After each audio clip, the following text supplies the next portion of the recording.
السلام علیکم ناظرین، آج بات کریں گے مباہلہ کے حوالے سے۔ تو یہ اسلام جب جزیرہ عرب کے اطراف میں بھی پھیلنا شروع ہو گیا تو اس وقت نجران کے عیسائیوں کو بہت پریشانی لاحق ہوئی کہ ایک نبی آیا ہے جو ایک نئے دین کی تبلیغ کر رہا ہے، اور حضور صلی اللہ علیہ وآلہ وسلم ہر سو اسلام کے پیغام کو پہنچا رہے تھے۔ یہ عیسائی سارے ایک جگہ پہ اکٹھے ہوئے، ان کے سردار اور ان کے لیڈر جتنے بھی بڑے بڑے تھے، یہ سارے لوگ ایک جگہ پہ اکٹھے ہو گئے۔ اکٹھے ہونے کے بعد انہوں نے کچھ لوگ اسلام کے حق میں بول رہے تھے، کچھ لوگ اسلام کے خلاف بول رہے تھے۔ ان میں بحث شروع تھی تو دو شخص ان میں سے کھڑے ہو جاتے ہیں، ایک کا نام ہے السید، دوسرے کا نام ہے العاقب۔ یہ کہتے ہیں ہم یثرب جاتے ہیں، جا کے پتہ کرتے ہیں وہ نبی کیسا ہے، کس طرح کا دین لایا ہے، تب تک آپ لوگ خاموش رہیے، ہم جاتے ہیں پتہ کر کے آتے ہیں۔ یہ لوگ وہاں سے اپنے ساتھ ایک ابو الحاتم جو ان کا پادری تھا، ان کا مذہبی پیشوا تھا، اس کو ساتھ لیے 14 رکنی وفد 70 افراد کے ساتھ یثرب کی طرف روانہ ہوا۔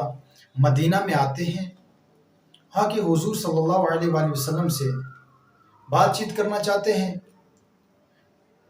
حضور نے 3 دن کا ان کو ٹائم دیا، 3 دن کے بعد کہا کہ واپس آ جائیے۔ جب یہ تیسرے دن واپس آئے تو حضور علیہ الصلوۃ والسلام کو کہنے لگے کہ ہم آپ میں تمام صفات دیکھ رہے ہیں جو انبیاء میں پائی جاتی ہیں، یعنی ہماری توریت میں وہ چیزیں ساری موجود ہیں، لیکن ہم ایک چیز آپ میں نہیں پاتے، وہ یہ ہے کہ جو باقی تمام صفات سے اہم صفت ہے، وہ صفت کیا ہے؟ وہ یہ ہے کہ آپ عیسیٰ کی تکذیب کرتے ہیں، دوسرا آپ ان کو عبد خدا کہتے ہیں۔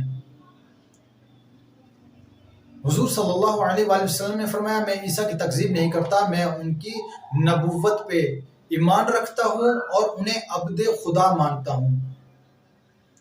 یہ کہنے لگے کہ کیا وہ مادرزاد نبینا کو بینائی عطا نہیں کرتے تھے؟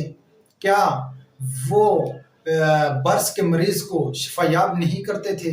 کیا وہ مردوں کو زندہ نہیں کرتے تھے؟ کہا وہ بے اذن اللہ کرتے تھے۔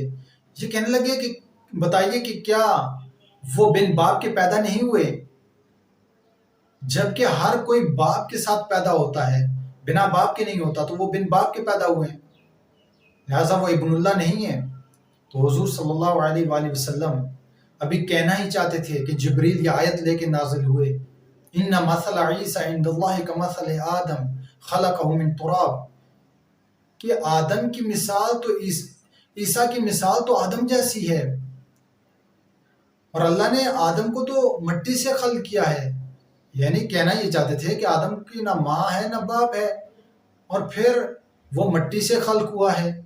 عیسیٰ کی ماں تو ہے، لیکن یہ عیسائی پھر بھی نہیں مانے۔ جب نہیں مانے تو پھر قرآن کی یہ آیت نازل ہوئی، فَمَنْ حَاجَكَ مِنْ بَعْدِ مَا جَاءَكَ مِنَ الْعِلْمِ فَقُلْ تَعَالَوْا نَدْعُو أَبْنَاءَنَا وَأَبْنَاءَكُمْ وَنِسَاءَنَا وَنِسَاءَكُمْ وَأَنفُسَنَا وَأَنفُسَكُمْ ثُمَّ نَبْتَهِلْ فَنَجْعَلْ لَعْنَةَ اللَّهِ عَلَى الْكَاذِبِينَ۔ جب یہ آیت نازل ہوئی تو حضور صلی اللہ علیہ وآلہ وسلم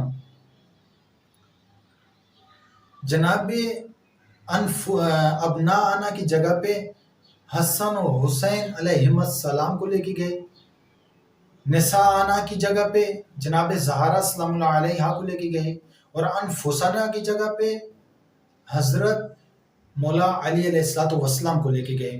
حالانکہ اس آیت میں وسعت ہے، جمع کے صیغے ہیں کہ ابناءنا بیٹو کو لے کے آؤ، ہم اپنے بیٹو کو لے کے آتے ہیں، یعنی 2 سے زیادہ جمع کا صیغہ ہے، زیادہ کو لے کے آتے ہیں۔ عورتوں میں زیادتی ہے، مردوں میں انفسنا میں زیادہ مردوں کو، لیکن نہیں، لے کے کس کو گئے؟ صرف جناب بیٹوں میں امام حسن و حسین کو، جناب فاطمہ زہرا سلام اللہ علیہا کو، اور مولا علی علیہ السلام کو۔ جب لے کے گئے تو وہاں پہ کچھ لوگوں کو حکم دیا کہ ان درختوں کے درمیان جو جگہ ہے اس کو صاف کیا جائے، اس کو جھاڑو لگایا جائے اور اس کے اوپر ایک کالی چادر کو تانا جائے جس کے نیچے ہم بیٹھیں گے، اور وہ چادر کا ایک یوں سمجھیے کہ خیمہ بنایا گیا۔ یہ ہستیاں چلی آگے۔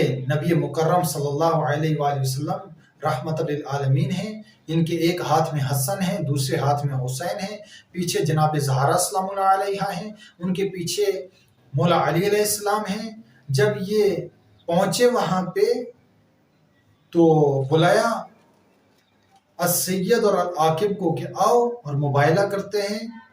جب ان کو بلایا تو انہوں نے پوچھا کہ کن لوگوں کو آپ ساتھ لے کے آئے؟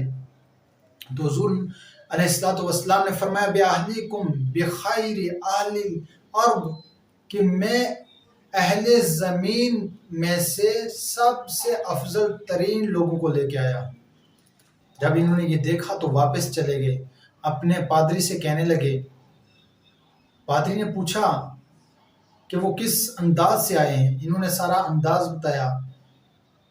تو جب وہ انداز بتایا تو کہنے لگا کہ میں ان کے چہروں کو دیکھ رہا ہوں، کہ ان کے چہروں سے وہ نور دیکھ رہا ہوں کہ اگر یہ لوگ ہمارے لیے بدعا کر دیں تو قیامت تک روئے زمین پہ کوئی عیسائی باقی نہیں بچے گا، لہٰذا ان سے مباہلہ نہ کرنا، بلکہ ایسا کرو کہ ان کو جزیہ دو اور ان سے معذرت کر لو۔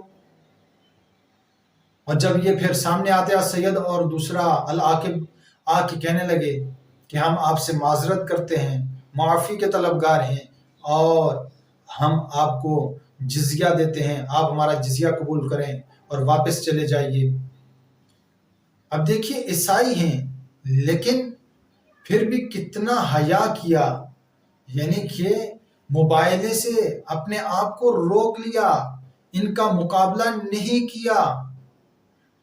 تو قرآن نے ہمیں ایک فارمولہ بتا دیا ہے کہ جو بھی ان ہستیوں کے مقابلے میں آئے گا لعنت اللہ علی الکاذبین ہوگا، یعنی اس پہ اللہ کی لعنت ہوگی۔ کیوں؟ یہ صادقین ہیں، اور جو مقابلے میں آئے وہ کاذبین ہیں۔ اور پھر آخری بات کر دوں ناظرین کہ دیکھیے کہ یہ وہ ہستیاں تھیں کہ جب وہاں گئے تو عیسائیوں نے ان سے معذرت بھی کی اور جزیہ بھی دیا، لیکن یہی حسین جب کربلا میں جاتے ہیں اپنی مستورات کو لے کے، اپنے بچوں کو لے کے اور اپنے چند اصحاب کو لے کے، تو وہاں پہ مسلمان حیا نہیں کرتے، انہوں نے معذرت کرنا تو درکنار، جزیہ وہ تو اس سے بھی دور کی بات ہے، انہوں نے وہ ظلم کیا، انہوں نے ان کا استقبال تلواروں کے ساتھ کیا اور وہ ظلم کے پہاڑ ڈھائے کہ قیامت تک اس کی نظیر نہیں مل سکتی۔